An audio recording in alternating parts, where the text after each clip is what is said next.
আমি তৃপ্তি সুধা মণ্ডল।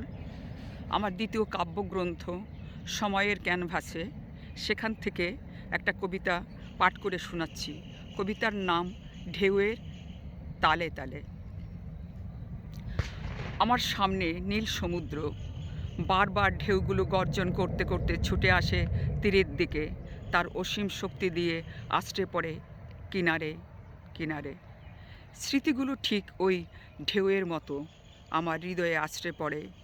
ঢেউ চলে যায়, আর কিনারে যত ময়লা ও আবর্জনা থাকে সব যে নিয়ে যায় তার বুকের মাঝে। তবে কেন স্মৃতিগুলো চলে যায় না? ব্যথা কেন ওই ঢেউয়ের মতো চলে যায় না? কেন এমন হয়? এ কেমন জীবন?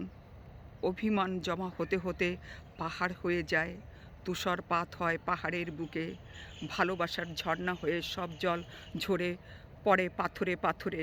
অদ্ভুত একটা মিষ্টি সুর তুলতে তুলতে সে চলতে থাকে জনপদে, কখনো বা হারিয়ে যায় বন থেকে বনাঞ্চলে। অভিমান কেন হারিয়ে যায় না জীবনের জনারণ্যে? জীবনের ইতিবৃত্ত খুঁজে চলি পাহাড়ের বুকে, কখন বা নীল সমুদ্রের বুকে। ফেলে আসা সব স্মৃতিগুলো একদিন ভাসতে থাকে ঢেউয়ের তালে তালে।